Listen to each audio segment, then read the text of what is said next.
tem um mercado que, ou seja, do ponto de vista de risco, a cada 10, talvez um compre.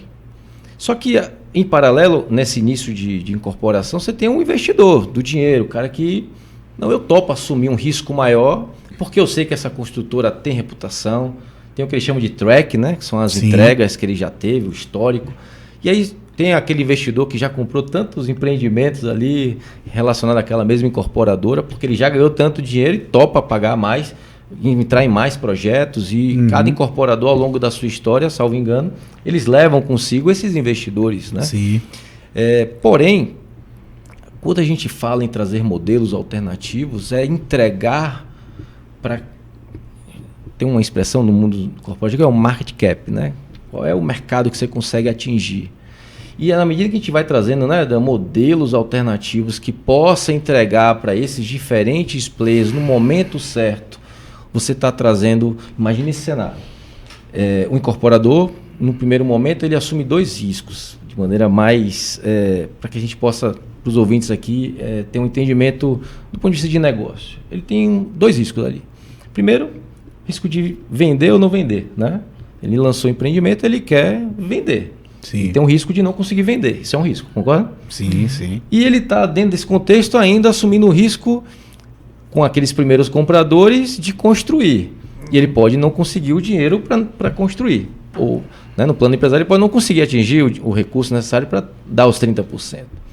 Então, na medida que a gente traz elementos que, por exemplo, mitigue o risco de obra e garanta um recurso integralizado naquela incorporação, você já mitiga um risco importante. Uma parte importantíssima do início do risco. Que mas aí seria interessante até, Vitor, a gente materializar isso. De que forma? Maravilha. Quais seriam os cursos que você traz para esse início, por exemplo?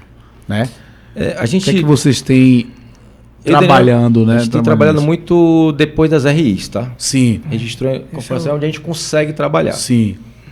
E aí, por quê? Porque o mercado de capitais ele exige isso e é onde a gente está indo buscar esse recurso. E qual o recurso que a gente está indo buscar?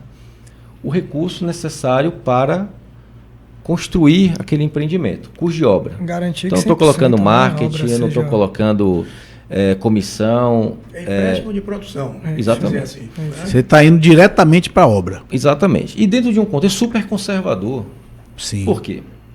Porque quando a gente vai olhar a estrutura de garantia, a gente está falando aqui 100% dos recebíveis da incorporação, que do ponto de vista jurídico já está normalmente individualizado pelas SPEs e patrimônio de afetação. Sim. Então a gente tem uma estrutura que 100% dos recebíveis vão estar naquela estrutura. As cotas da sociedade dona da incorporação estão dentro da estrutura.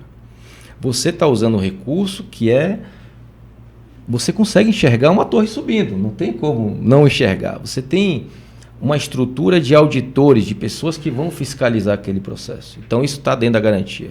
O empreendimento é garantia. Né? Sim. E isso tudo é registrável.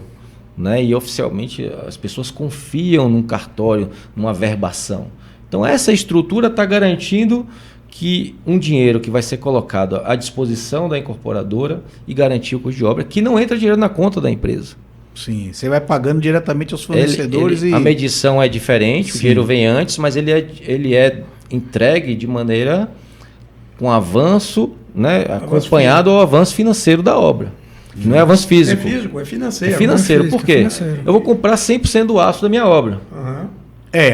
Se você tiver o dinheiro não para necessariamente pagar à vista, não vai pagar mais barato? Muito melhor. Se oportunidade, você Inclusive, barganhar, né, isso o reduz custo de também produção. o custo de entrega da obra. Porque Você reduz muitas o vezes a tempo de obra atrasa. execução de obra. Porque quando você for comprar elevador, tem todo mundo comprando elevador. E aí, por causa de um fornecedor X de elevador, você atrasa 1 mês e meio para concluir a instalação do elevador, porque você não teve o valor inicial para comprar antecipadamente. O que eu entendi, os insumos e aquilo que é contratado, eu presto conta através de notas fiscais, o que for, as comprovações dos pagamentos e é reembolsado.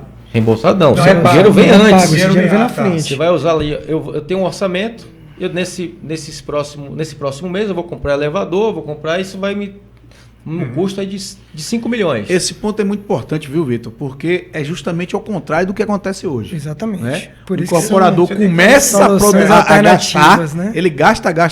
Quando ele comprova que fez 30%, é que ele recebe o primeiro recurso. Eu né? vou fazer aqui uma pergunta redundante. Isso. Se eu tiver 0% de obra e 0% vendido, está valendo. Aí entra alguns detalhes. Alguns critérios. Alguns critérios que 0 a 0 realmente não vai ter tração ainda. Só tem um RI, tem até investidor, gestora, mas aí a atratividade é muito menor. Mas eu estou falando, se você chega a 20% de vendas, 5% de obra, ou 30% de vendas, 5% de obra,